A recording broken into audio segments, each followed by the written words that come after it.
बच्चों, आज हम पढ़ेंगे कक्षा 7 सामाजिक अध्ययन के अंतर्गत सामाजिक एवं राजनीतिक जीवन विषय का पहला अध्याय समानता। और हम आपको बता रहे हैं इस पाठ से संबंधित प्रश्नों के उत्तर अभ्यास प्रश्न उत्तर में। सबसे पहले बच्चों हम आपको बताएंगे पाठ के अंतर्गत पूछे गए प्रश्नों के उत्तर। आप समझते हैं ना, पाठ के अंतर्गत पूछे गए प्रश्न यानी कि पाठ के जो बीच बीच में कुछ प्रश्न पूछे होते हैं, सबसे पहले हम आपको उनके उत्तर बताते आए हैं। तो इसी क्रम में चलिए देख लेते हैं। सबसे पहला प्रश्न आपके लिए, आपके विचार से समानता के बारे में शंका करने के लिए कांता के पास क्या पर्याप्त कारण हैं? उपरोक्त कहानी के आधार पर उसके ऐसा सोचने के 3 कारण बताइए। और यहाँ पर बच्चों आप ध्यान दें, ये प्रश्न आपको देखने को मिलेगा आपकी पाठ्य पुस्तक में पेज नंबर 6 पर। आप अपने पाठ्य पुस्तक के पेज नंबर 6 देखें। इस प्रकार का आपको एक प्रश्न यहाँ पर देखने को मिलेगा। और इसका उत्तर क्या लिखेंगे आप? उत्तर इस प्रकार से लिखें बच्चों, कांता के समानता के बारे में शंका करने के 3 कारण, और हेडिंग डाल दें। उसके बाद लिखे 3 कारणों में नंबर 1, कांता एक झोपड़पट्टी में रहती है और उसके घर के पीछे एक नाला है। यह एक आर्थिक विषमता का सूचक है। ठीक है। नंबर दूसरा कारण लिखेंगे, उसे अपने काम में एक भी छुट्टी नहीं मिलती, जबकि निगमित उद्यम में काम करने वाले लोगों को कई कई छुट्टियां मिलती हैं। ठीक है।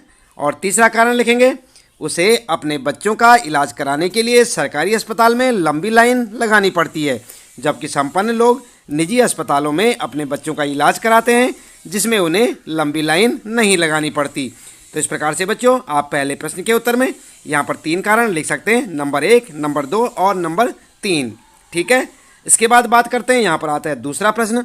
आपके विचार से ओम प्रकाश वाल्मीकि के साथ उसके शैक्षिक और सहपाठियों ने असमानता का व्यवहार क्यों किया था? अपने आप को ओम प्रकाश वाल्मीकि की जगह रखते हुए 4 पंक्तियाँ लिखिए कि उक्त पंक्ति में आप कैसा अनुभव करते हैं।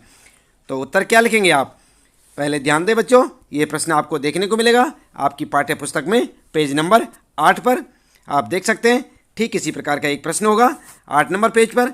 और उत्तर लिखेंगे आप, हमारे समाज में सामाजिक असमानता और आर्थिक असमानता कायम है। सामाजिक असमानता के तहत जातीय आधार पर भेदभाव किए जाते हैं। इसी आधार पर ओम प्रकाश वाल्मीकि के साथ उसके शैक्षिक और सहपाठी ने असमानता का व्यवहार किया। अगर हम ओम प्रकाश वाल्मीकि की जगह होते तो हमें निम्न तरह का अनुभव होता। और क्या अनुभव होता? पॉइंट में लिखेंगे, नंबर 1, सामाजिक व्यवस्था के खिलाफ असंतोष पैदा होता। नंबर 2 लिखेंगे, जातीय आधार पर भेदभाव को भी गलत मानते। नंबर 3, अपने आप को सम्मानित महसूस नहीं करते। और नंबर 4, हमारे मन में कुंठा और ग्लानि उत्पन्न होती। आई बात समझ में? तो इस प्रकार से आप अपने इस दूसरे प्रश्न का उत्तर लिख सकते हैं बच्चों। ये दूसरा प्रश्न है आपका और उसका उत्तर आप ठीक इसी प्रकार लिखें, इसे याद भी करें। आता है बच्चों तीसरा प्रश्न फिर, आपके विचार से अंसारी दंपति के साथ असमानता का व्यवहार क्यों किया जा रहा था? यदि आप अंसारी दंपति की जगह होते और आपको रहने के लिए इस कारण जगह नहीं मिलती क्योंकि कुछ पड़ोसी आपके धर्म के कारण आपके पास नहीं रहना चाहते, तो आप क्या करते? देख रहे ना आप। और यह आपका पेज नंबर 8 पर ऐसा प्रश्न। इस प्रश्न का उत्तर क्या लिखेंगे बच्चों? एक बार ध्यान दें फिर से, ये है आपका तीसरा प्रश्न और ये देखने को मिलेगा पेज नंबर 8 पर। उत्तर लिखेंगे आप, हमारे देश में कई तरह की विविधता है। इन विविधताओं में जाति, भाषा, धर्म, लिंग, क्षेत्र और संस्कृति प्रमुख है। इन विविधताओं के कारण देश में कुछ लोग एक दूसरे से भेदभाव करते हैं। इस भेदभाव का मुख्य कारण संकीर्ण मानसिकता और शिक्षा का अभाव है। यदि हम अंसारी दंपति की जगह होते और हमें रहने के लिए इस कारण जगह नहीं मिलती क्योंकि कुछ पड़ोसी हमारे धर्म के कारण हमारे पास नहीं रहना चाहते हैं, तो हम निम्न गतिविधि को करते। और क्या करते आप? नंबर 1 लिखेंगे, अपने पड़ोसी को समझाने का प्रयास करते। नंबर 2, अपने मकान मालिक को उनके अनुकूल रहने का भरोसा दिलाते। और नंबर 3, हम अपने अच्छे विचारों को उनके सामने रखते। ठीक है। तो इस प्रकार से आप लिख सकते हैं बच्चों तीसरे प्रश्न का उत्तर। ये आपका तीसरा प्रश्न है यहाँ पर। और ठीक आप इसी प्रकार से इसका उत्तर दें, इसे याद करें। बात करते हैं चौथा प्रश्न आता है बच्चों, यदि आप अंसारी परिवार के एक सदस्य होते तो प्रॉपर्टी डीलर के नाम बदलने के सुझाव का उत्तर किस प्रकार देते? ये प्रश्न आपको देखने को मिलेगा पेज नंबर 9। यानी कि पेज नंबर 9 पर आप इसे देख सकते हैं। इस प्रकार का एक प्रश्न होगा और उत्तर में लिखेंगे, यदि हम अंसारी परिवार के एक सदस्य होते तो प्रॉपर्टी डीलर के नाम बदलने के सुझाव का उत्तर निम्न प्रकार से देते। और क्या देते आप उत्तर? नंबर 1, प्रॉपर्टी डीलर को यह बतलाते कि हम अपना नाम बदल सकते हैं, लेकिन मिलने वाले रिश्तेदारों का नाम कैसे बदलेंगे। ठीक है।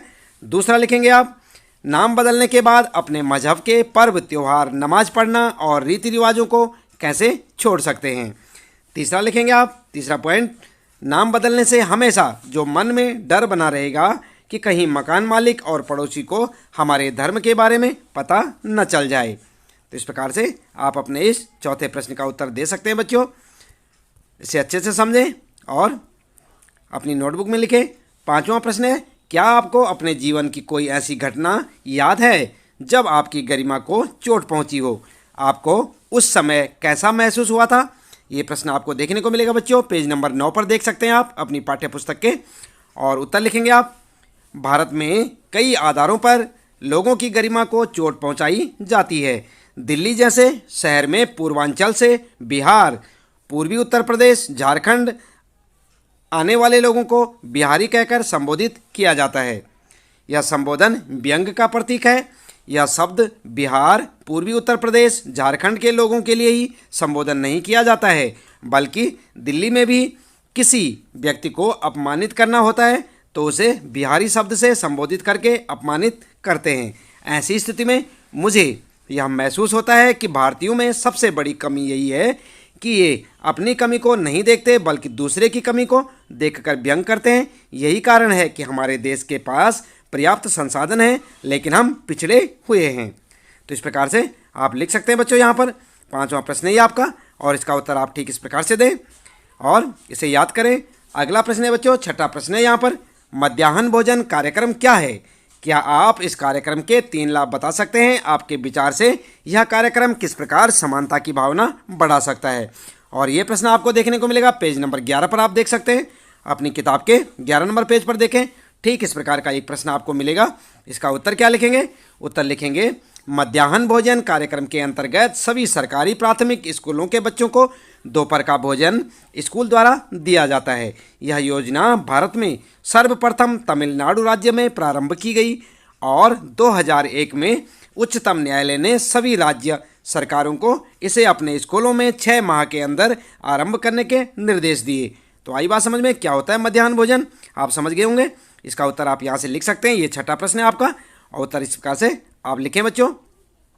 इसके बाद आगे जो है यहाँ पर लिखेंगे आप साथ साथ मध्याह्न भोजन कार्यक्रम के 3 लाभ। और क्या लाभ है यहाँ से लिख सकते हैं। नंबर 1, दोपहर का भोजन मिलने के कारण गरीब बच्चों ने अधिक संख्या में स्कूल में प्रवेश लेना और नियमित रूप से स्कूल जाना शुरू कर दिया। एक तो ये लाभ था बच्चों। दूसरा क्या लाभ था? इस कार्यक्रम के पहले बच्चे खाना खाने घर जाते थे और फिर वापस स्कूल लौटते ही नहीं थे, परंतु इस कार्यक्रम के बाद उनकी दोपहर की उपस्थिति में सुधार आया है। और तीसरा लाभ क्या था मध्याह्न भोजन का? तीसरा लाभ बच्चों, वे माताएं जिन्हें पहले अपना काम छोड़कर दोपहर को बच्चों को खाना खिलाने के लिए घर पर आना पड़ता था, अब उन्हें ऐसा नहीं करना पड़ता है। तो है ना कई सारे लाभ। तो आप लिख सकते हैं बच्चों यहाँ पर जो है इस प्रश्न के उत्तर में मध्याह्न भोजन कार्यक्रम क्या है ये भी लिखेंगे और साथ साथ उसके क्या लाभ हैं यहाँ से देख के आप लिख सकते हैं। इसके बाद बच्चों यहाँ पर आता है आपका 7वां प्रश्न। इस प्रश्न में पूछा है, अपने क्षेत्र में लागू की गई किसी एक सरकारी योजना के बारे में पता लगाइए। इस योजना में क्या किया जाता है या किसके लाभ के लिए बनाई गई है? क्या समझे? प्रश्न में पूछा है कि अपने क्षेत्र में लागू की गई किसी एक सरकारी योजना के बारे में पता लगाइए। इस योजना में क्या किया जाता है या किसके लाभ के लिए बनाई गई है? और ये प्रश्न है बच्चों आपका पेज नंबर 11 पर। कहाँ पर देखेंगे? पेज नंबर 11 पर इस प्रकार का आपको एक प्रश्न मिलेगा। उत्तर में लिखेंगे, हमारे क्षेत्र दिल्ली में सरकार द्वारा छात्रों को स्कूल ड्रेस के लिए पैसे दिए जाते हैं। यह रकम कक्षा के अनुसार अलग अलग दिए जाते हैं। तो आप क्या लिखेंगे? आप लिखेंगे हमारे क्षेत्र और अपने क्षेत्र का नाम। जैसे यहाँ पर हमने दिल्ली लिखा है ना, तो आप अपने स्टेट का नाम, अपने क्षेत्र का नाम लिख सकते हैं कि हमारे क्षेत्र राजस्थान में या हमारे क्षेत्र दिल्ली में या हमारे क्षेत्र उत्तर प्रदेश में। इस प्रकार से लिखें आप। तो जैसे आप यहाँ पर देख सकते हैं, यहाँ पर दिल्ली ना लिखें, दिल्ली की जगह आप जहाँ के भी हैं उसका नाम लिखें। हमारे क्षेत्र जैसे यहाँ पर लिखा है, दिल्ली में सरकार द्वारा छात्रों को स्कूल ड्रेस के लिए पैसे दिए जाते हैं। यह रकम कक्षा के अनुसार अलग अलग दिए जाते हैं। और बिहार में स्कूल ड्रेस के लिए और साइकिल के लिए छात्राओं को पैसे दिए जाते हैं। दिल्ली में लाडली योजना के तहत लड़कियों की शादी के लिए कुछ रकम दी जाती है। इस योजना द्वारा दिए जाने वाली अधिकतम राशि 1 लाख रुपये है। हरियाणा और उत्तर प्रदेश सरकार ने भी लड़कियों के लिए योजना लागू की है। इन राज्यों के अतिरिक्त भी कई राज्यों में विभिन्न योजनाएं लागू की गई हैं। समझ गए ना आप? तो इस प्रकार से आप अपना उत्तर लिख सकते हैं बच्चों। और लिखना है आपने सबसे पहले अपने क्षेत्र के बारे में। और उसके बाद बच्चों आगे आते हैं यहाँ पर पाठ के अंत में पूछे गए प्रश्न, यानी कि आपने जैसे ही पूरा पाठ पढ़ लिया होगा, पाठ के लास्ट में आप देखेंगे कुछ प्रश्न वहाँ पर दिए हुए हैं, उनके उत्तर आप किस प्रकार लिखेंगे। पहला प्रश्न आपके लिए पाठ के लास्ट में, लोकतंत्र में सार्वभौमिक वयस्क मताधिकार क्यों महत्वपूर्ण है? तो क्यों महत्वपूर्ण है, उत्तर लिखेंगे लोकतंत्र में सार्वभौमिक वयस्क मताधिकार का महत्व। हेडिंग डाल देंगे बच्चों, हेडिंग डाल के लिखेंगे नंबर 1, सार्वभौमिक वयस्क मताधिकार भारत के सभी नागरिकों को प्राप्त है। नंबर 2 लिखेंगे आप, सार्वभौमिक वयस्क मताधिकार का विचार समानता के विचार पर आधारित है, क्योंकि यह घोषित करता है कि देश का प्रत्येक वयस्क स्त्री पुरुष, चाहे उसका आर्थिक स्तर या जाति कुछ भी क्यों न हो, एक वोट का हकदार है। ठीक है। तीसरा पॉइंट लिखेंगे, सार्वभौमिक वयस्क मताधिकार के माध्यम से भारत का प्रत्येक नागरिक अपने प्रतिनिधियों का चुनाव स्वयं करता है। ठीक है। तो इस प्रकार से आप सार्वभौमिक वयस्क मताधिकार के बारे में यहाँ पर जो है उत्तर लिख सकते हैं बच्चों। ये प्रश्न आपका पहला प्रश्न है और उसका उत्तर आप हेडिंग डाल के इस प्रकार से दे सकते हैं। बात करते हैं दूसरा प्रश्न है, बॉक्स में दिए गए संविधान के अनुच्छेद 15 के अंश को पुनः पढ़िए और 2 ऐसे तरीके बताइए जिनसे यह अनुच्छेद असमानता को दूर करता है। उत्तर में क्या लिखेंगे आप? उत्तर लिखेंगे अनुच्छेद 15 के द्वारा असमानता को दूर करने के तरीके, और हेडिंग डाल देंगे बच्चों। इसके बाद लिखेंगे आप नंबर 1, राज्य किसी नागरिक के विरुद्ध केवल धर्म, मूल वंश, जाति, लिंग, जन्मस्थान या इनमें से किसी के आधार पर कोई भेदभाव नहीं करेगा। ठीक है। दूसरा लिखेंगे आप, कोई नागरिक केवल धर्म, मूल वंश, जाति, लिंग, जन्मस्थान या इनमें से किसी के आधार पर किसी व्यक्ति को दुकानों, सार्वजनिक भोजनालयों और सार्वजनिक मनोरंजन के स्थानों में प्रवेश करने से वंचित नहीं कर सकता। पूर्णता अंशतः राज्य निधि से निर्मित कुओं, तालाबों, स्नान घाटों, सड़कों और सार्वजनिक समागम के स्थानों के उपयोग पर प्रतिबंध नहीं लगा सकता। ठीक है। तो इस प्रकार से आप अपना उत्तर लिख सकते हैं बच्चों। यहाँ पर ये दूसरा प्रश्न है और इसका उत्तर आप हेडिंग डाल के ठीक इसी प्रकार लिखें, इसे अच्छे से समझें, याद करें। अगला है बच्चों तीसरा प्रश्न, ओम प्रकाश वाल्मीकि का अनुभव अंसारी दंपति के अनुभव से किस प्रकार मिलता था? उत्तर लिखेंगे, ओम प्रकाश वाल्मीकि और अंसारी दंपति का अनुभव निम्न रूप से समान था। और क्या लिखेंगे इसके बाद?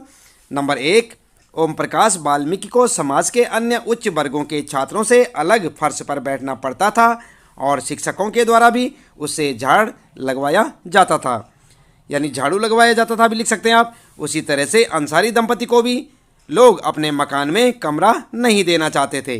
ठीक है।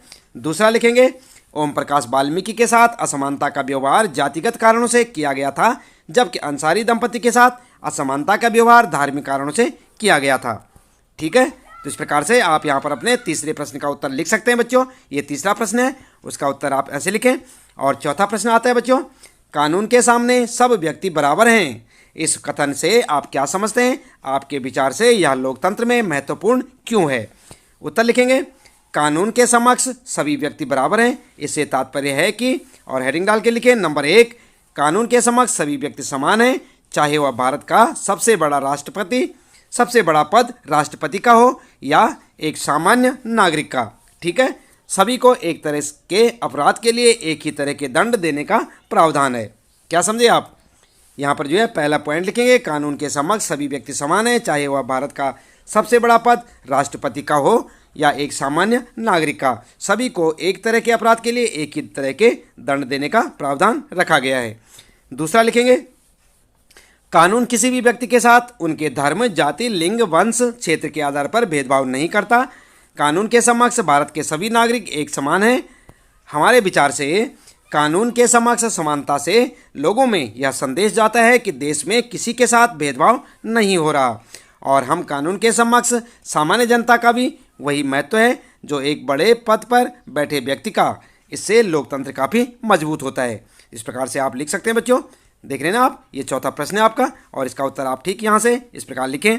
पांचवा प्रश्न आता है बच्चों, और भारत सरकार ने पांचवें प्रश्न में क्या पूछा है, भारत सरकार ने 1995 यानी कि 1995 में विकलांगता अधिनियम स्वीकृत किया था। यह कानून कहता है कि विकलांग व्यक्तियों को भी समान अधिकार प्राप्त है और समाज में उनकी पूरी भागीदारी संभव बनाना सरकार का दायित्व है। सरकार को उन्हें निःशुल्क शिक्षा देनी है और विकलांग बच्चों को स्कूल की मुख्य धारा में शामिल या सम्मिलित करना है। कानून यह भी कहता है कि सभी सार्वजनिक स्थल जैसे भवन, स्कूल आदि में ढलान बनाए जाने चाहिए जिससे वहाँ विकलांगों के लिए पहुँचना सरल हो। देख रहे हैं ना आप, ये काफ़ी लंबा चौड़ा प्रश्न है बच्चों। और यहाँ पर आप एक चित्र देख सकते हैं, अपनी पाठ्य पुस्तक में आप इस प्रकार का एक चित्र देख सकते हैं।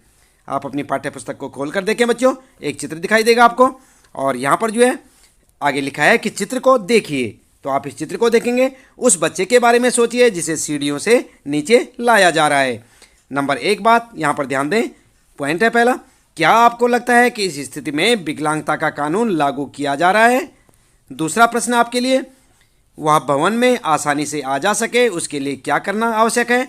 और तीसरा प्रश्न उठता है, उसे उठाकर सीढ़ियों से उतारा जाना उसके सम्मान और उसकी सुरक्षा को कैसे प्रभावित करता है?